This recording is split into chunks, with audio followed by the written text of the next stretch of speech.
My name is Eliza Hayes, and at 35 years old, I am the founder of an AI analytics firm worth $4.5 billion. But to my family, I was just a failure. It was 11:51 p.m. on the Tuesday before Thanksgiving when my phone lit up. A text from my father. Arthur, after the board meeting, we've agreed. Your lifestyle is a liability. You are no longer a beneficiary of the Hayes family trust. Seconds later, a heart reaction appeared. Not from my mother, from my brother, Ryan. If you have ever felt like the invisible one in your own family, let me know in the comments. And please let me know where you're listening from, as I tell you how it all came to this. I didn't cry. I didn't text back why. I just stared at the two messages on my screen. The betrayal was so cold, so efficient. It was almost impressive. My father, Arthur Hayes, the CEO of Hayes & Sons Publishing, and my brother Ryan, the VP, had just disowned me from a trust worth, at most, maybe $4 million. They had no idea what they had just done. I opened my laptop. The glow from the screen felt clinical in the dark. For 5 years, my company, Quantum Read, had been the silent, anonymous benefactor for my father's prestige literary projects. You know the kind, the ones that win awards, get glowing reviews in niche magazines, and lose a fortune. My compassion had been a luxury they'd overdrafted for years. This wasn't revenge. It was accounting. At 11:58 p.m., I logged into the private wealth portal and terminated the quarterly transfer of $500,000. The one that kept their lights on.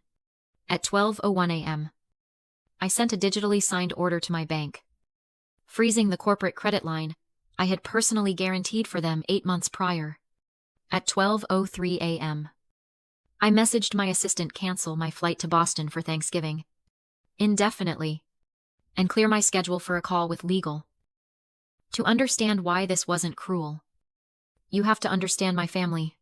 Hayes & Sons Publishing was a Boston institution, a legacy built on paper, ink, and the smell of old leather.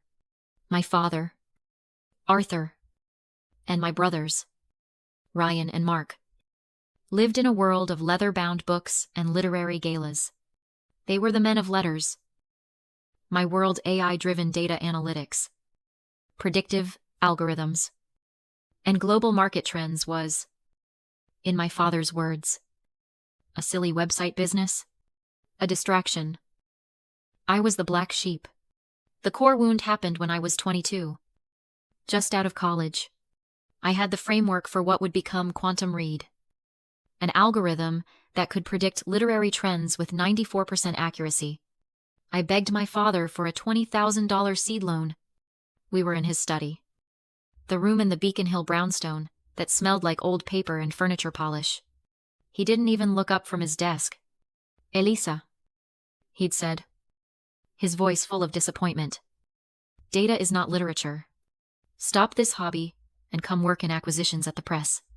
I'm sure I can find a place for you." I left Boston the next week. I worked 3 jobs. I slept in my tiny office in a Palo Alto incubator. I built Quantum Read from nothing, scraping together code and investments until we finally broke through. And now, that hobby was an unseen giant. That silly website business had just been valued at $4.5 billion.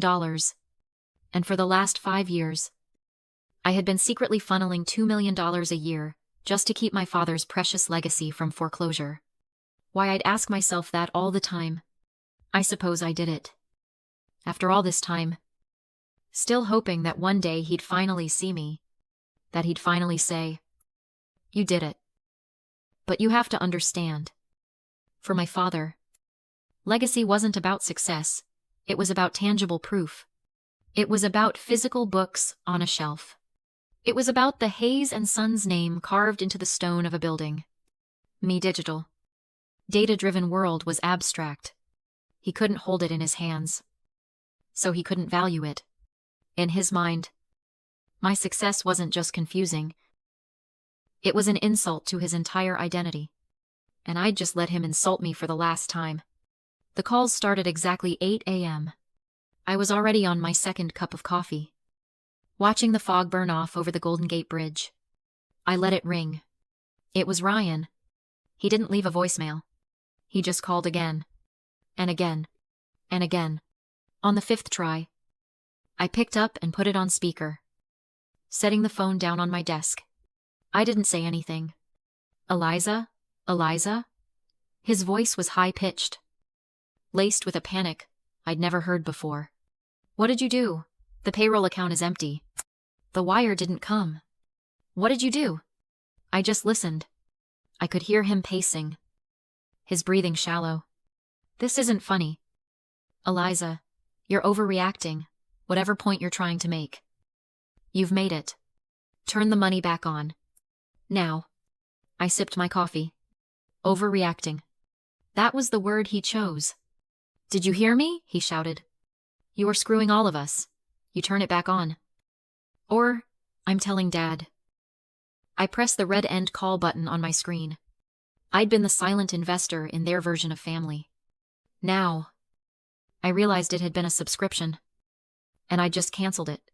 10 minutes later, my father, Arthur, of course. A didn't call.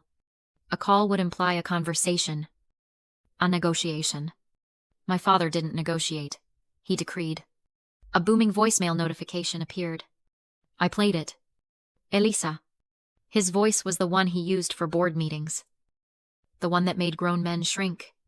This is petulant and childish. You have created a catastrophic mess.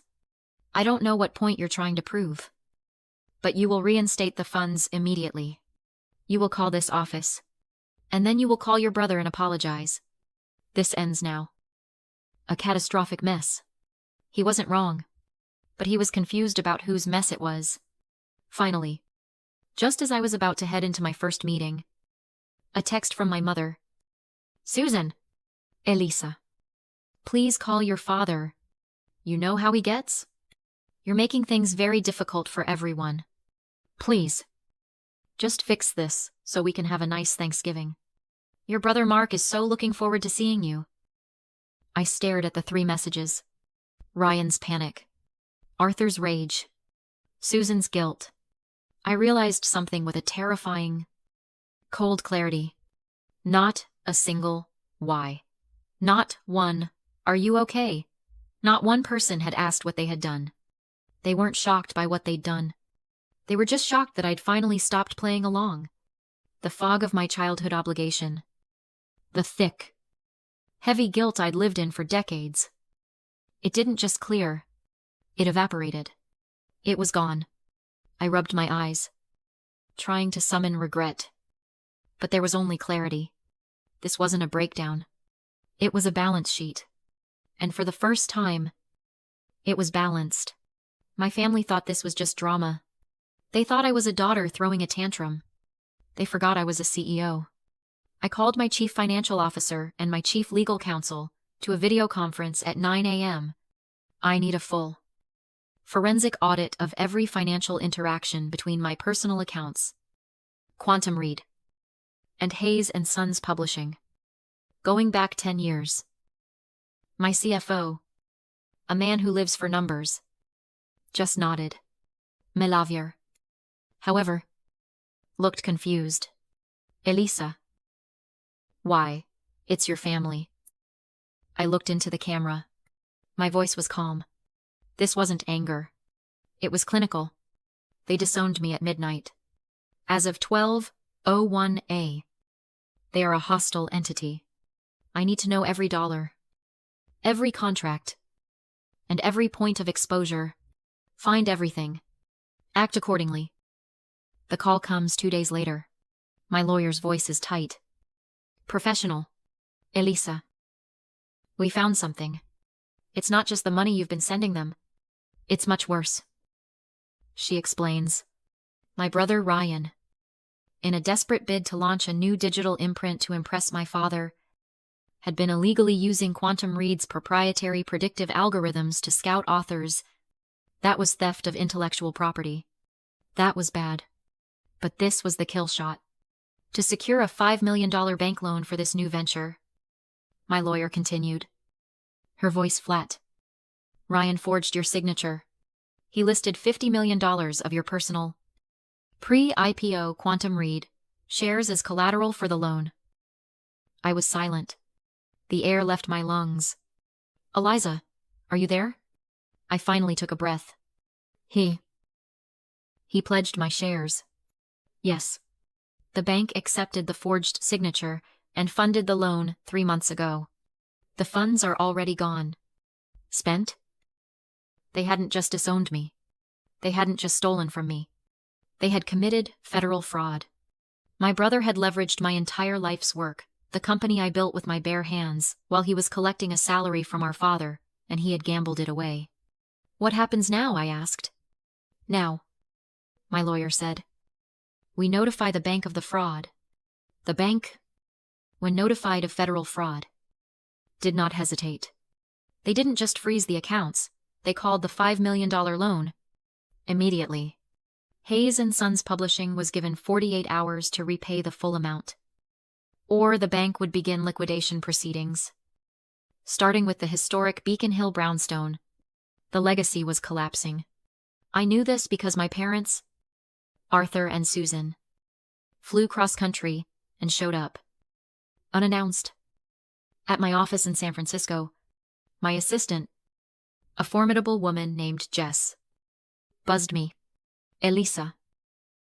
There are 2 people in the lobby, and Arthur and Susan Hayes. They do not have an appointment. I know, I said. Let them wait. I had them wait in our glass and steel lobby, surrounded by monitors streaming global data, for 32 minutes. I didn't do it to be cruel. I did it because I was in a meeting about our Series D funding round. A meeting that was infinitely more important than their panic. When I finally came down, they looked so small against the 20-foot-tall video wall.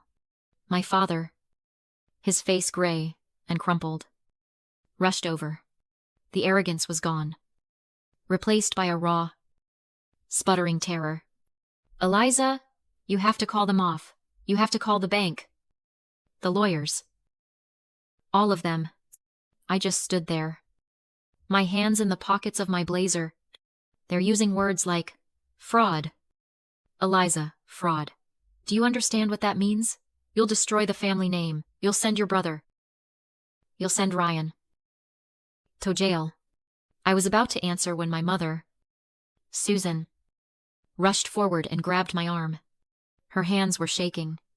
Eliza, please, she whispered, tears streaming down her face. He's your brother. This is your father. Please. I'm so sorry. I was just trying to keep the peace. You know how he gets. I looked at her. At this woman who had spent 35 years teaching me that peace meant silence. And the final piece of my old life just broke. Peace, I said. My voice quiet. But it cut through the noise of the lobby. You were keeping the peace. I looked her right in the eye. I was raised to believe that a wife supports her husband's decisions, that contradicting him publicly would undermine his authority. I was taught that the highest virtue a woman in our family could have was to be a peacemaker, to smooth over the conflicts rather than address them directly. But that silence, your silence, it came at my expense. Your peace was my silence. You stood by and watched him break me for 20 years. You stood by while he refused me $20,000. And you're standing here now while your son has stolen $50 million. That's not peace. Mom, that's complicity. She recoiled, her hand dropping from my arm as if she'd been burned. My father stared at me, his mind unable to process this new reality. The legacy, he stammered. The family. Ryan. He made a mistake. A mistake, I said. I took a step toward him. The power had finally, completely, shifted. He wasn't the patriarch in his dark, wood-paneled study anymore. He was just a terrified old man in my lobby. A mistake is a typo in a manuscript. Dad, what Ryan did was commit a felony.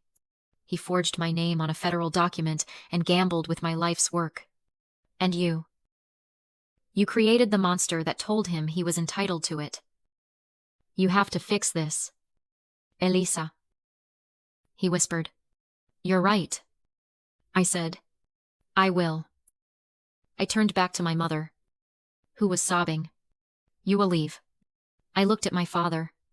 You will fly back to Boston. You will not contact me again. My lawyers will contact you with the terms of the settlement. We're done here. The legacy? He said one last time, his voice a ghost. I looked at him, my voice cold and final. The legacy you destroyed, that the moment you signed your name to that text message. My brother just put the nail in the coffin. Goodbye. Dad. I turned and walked back toward the elevators. And I didn't look back. The resolution was cold, fast, and professional. I didn't send Ryan to jail. I didn't need to. Putting him in a cell would have been an emotional act. A flash of anger. This was a corporate takedown. My legal team drafted a settlement. It was simple. To avoid federal prosecution for fraud, my father and brothers would sign over their entire 80% stake in Hayes & Sons Publishing to me. Effective immediately. This transfer would cover the $5 million fraudulent loan and a tiny fraction of the stolen intellectual property and the 10 years of investments I had made. They signed. Of course they signed. Their legacy, their pride, their entire identity. It was all worthless when faced with actual consequences. I held ownership of Hayes & Sons for exactly 1 week. Long enough for my audit team to secure the archives. Then, I sold the entire company. Its name, audited, and its dwindling assets, to a larger conglomerate that specialized in absorbing failed publishing houses. They dissolved the Hayes & Sons name 2 days later. The legacy my father had sacrificed his daughter for was gone. Erased from the world with a press release. The historic Boston brownstone, the one that smelled of old paper and judgment, was sold at auction to pay the remaining corporate debts. I did one last thing. I set up a small, anonymous trust for my mother's retirement. Enough for a comfortable, quiet life. It was handled through a law firm. She will never know it came from me. I never spoke to my father. Or my brothers? Ever again.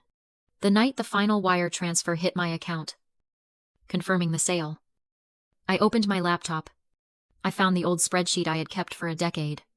The one I had titled, foolishly, Family. The one where I tracked every dollar I had sent them. Every loan. Every gift. Every time I had propped up their failing world. I stared at the numbers. At the long list of dates that represented so many years of hoping to be seen. Then, I selected the file, and I clicked delete. That night, for the first time in my entire adult life, I slept through till morning. No guilt, no noise, just peace. If you are watching this, and you have ever felt like you were on the fringes of your own family, I see you. Remember, your worth is not defined by their limited perception of you. The hardest, and most important, thing you will ever do is choose to build your own legacy. And sometimes that means having the courage to walk away from the one you were born into. Have you ever had to make that choice? Please share your story in the comments below. Thank you for listening.